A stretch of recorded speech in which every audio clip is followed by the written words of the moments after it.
வீட்டுக்குள்ள வாங்க. ஒரு புத்திமதி சொல்லுங்க. வாங்க தம்பி. என்னதான் செய்யணும் போங்க போதா மணிய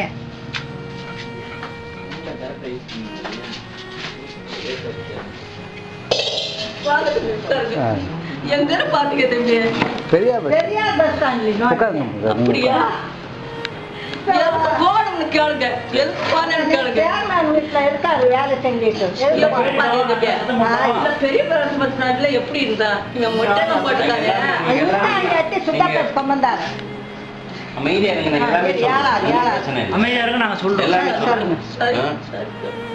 இவரு நாங்க போன ஞாயிற்றுக்கிழமை தான் இவரை நாங்க பார்த்தோம். அப்படியா? ஞாயிற்றுக்கிழமை பெரியார் பஸ் ஸ்டாப்ல வந்து இவரு ரொம்ப அழுக்கா அசிங்கமா இருந்தாரு.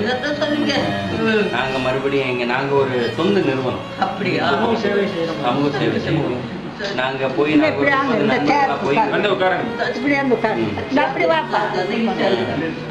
அப்ப நாங்க ஒரு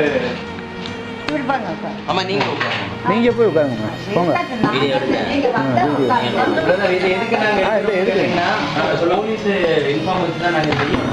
அது இல்லாம நாங்க இப்போ வந்து ஃபேமிலியா இருக்கனால தான் இது பண்றோம். உங்களுக்கு ஹேண்ட் ஓவர் பண்றோம். அந்த ஒரு எவிடன்ஸ் இது எஃப்ஐஆர் போட்டா உங்களை எல்லாம் அங்க வர வச்சுக்கோங்க. அது ரொம்ப சிக்கல். அதனாலதான் நாங்க எங்களுடைய ரிஸ்க்ல நாங்க வண்டி எடுத்துட்டு வந்து உங்க ஃபேமிலியோட சேர்த்து வச்சிடலாம்.